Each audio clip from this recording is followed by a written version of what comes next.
that said, you can be wise like God and you don't have to listen to him anymore. You'll know what's wise for yourself. And you won't depend on God for what to do and what not to do. You can make up your own mind. But what makes sense to you? I'm here to tell you, don't you dare do what makes sense to you. You obey God and let your life and your reputation be known as a person that does what God says.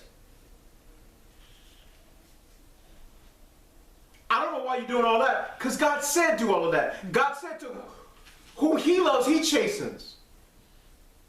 Spanks. Same word. Just, it's synonymous. If God didn't love us, he wouldn't spank us. And a parent that doesn't spank their child does not love that child. You know what the courts say? We're going to put him in prison for all of the lessons that his parents didn't teach him.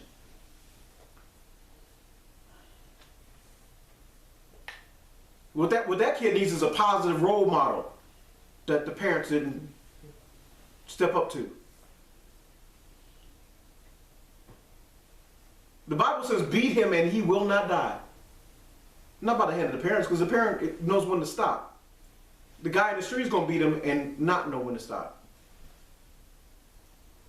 That's where we have wars, and people go to war because one wants to say something over the other and wants to enforce that will, and they don't know when to stop.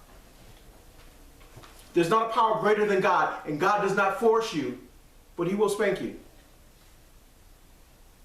to let you know obedience is better than sacrifice, and to hearken is better than the fat of rams. He will let you know that foolishness can get into you and you'll do the wrong thing, but you have to rebuke that foolishness before it carries out, before it gets the best of you in the form of an action. Somebody say amen. Amen. Come on, sweetie.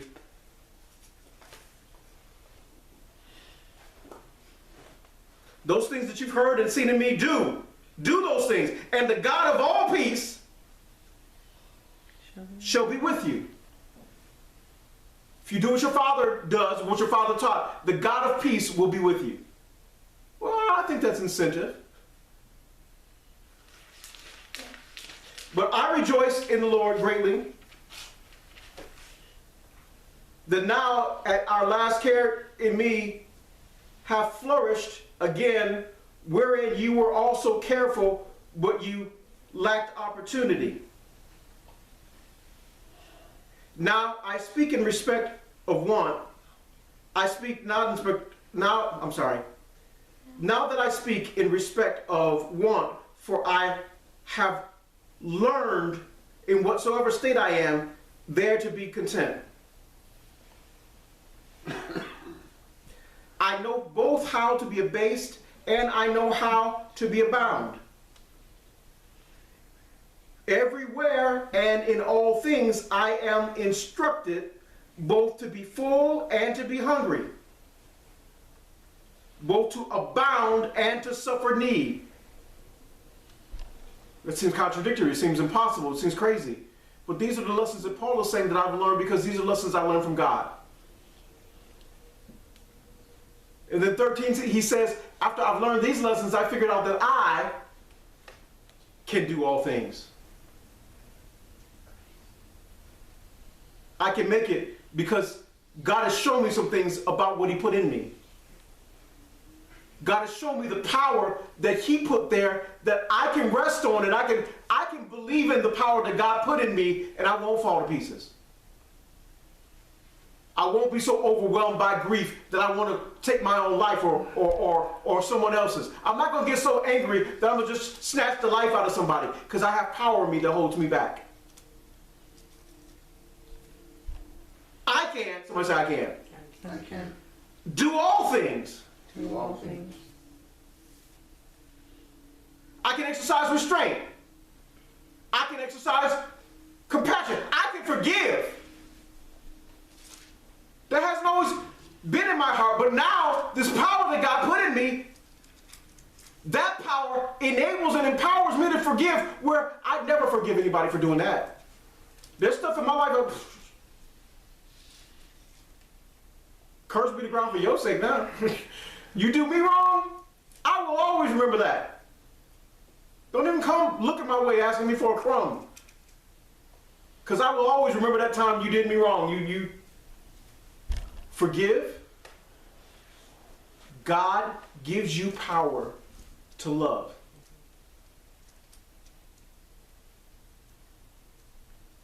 I'm not talking about intimate kissy, huggy, not that kind of love. The kind of love that says, you know what? You didn't know what you were doing at the time, because if you did, you probably would have never done it. But I'm going to be bigger than that. I'm going to be bigger than you, and I'm not going to be a victim. I'm going to forgive. Because I have power. You tried to take my power, but you couldn't, because the power that I have comes from God. Somebody say, I can. I can. Forgive. Forgive. I can love. I can love. Love my enemies. I can do good to them that despitefully use me.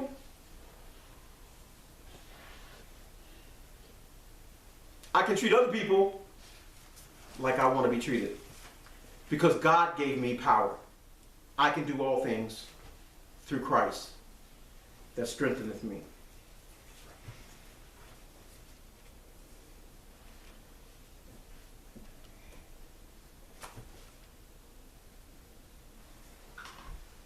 You have to remember who you're connected to, who you're reconnected to.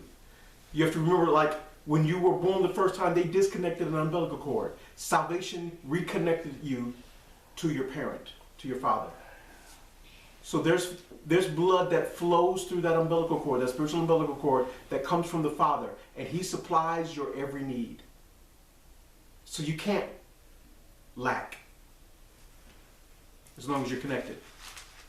You're going to get everything you need, just like that little baby gets everything he needs from his mother.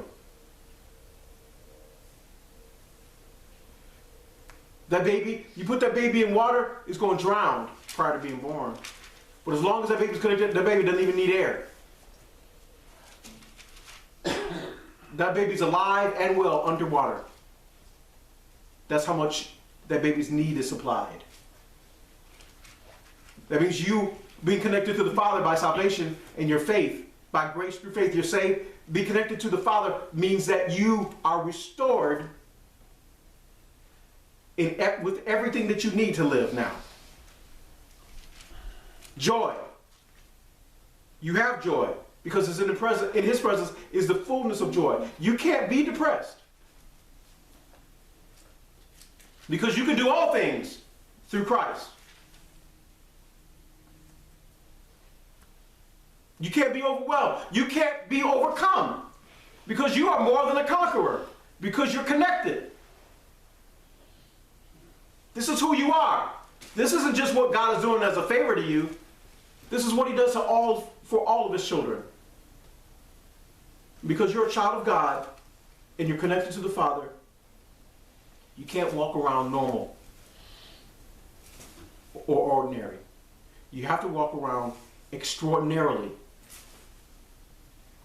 You can't identify with the lesser because you're connected to the greater. Greater is He that is within me. Where is He? He's not up there for 1,000, like Star Trek, millennials lives miles away. He's in you. Greater is He that's within you than he that's in the world. And if God is in you, not only do you have hope, you're an overcomer. That means whatever stuff is going to keep getting tossed at you, just to remind you that you can overcome it. Don't forget that there's no trouble too great.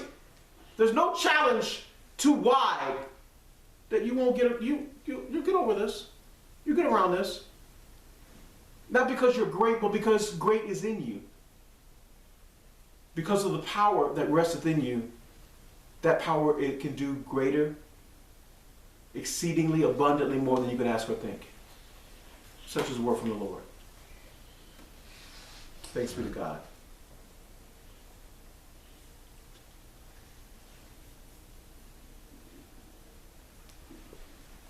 That's the message this morning. I'm going to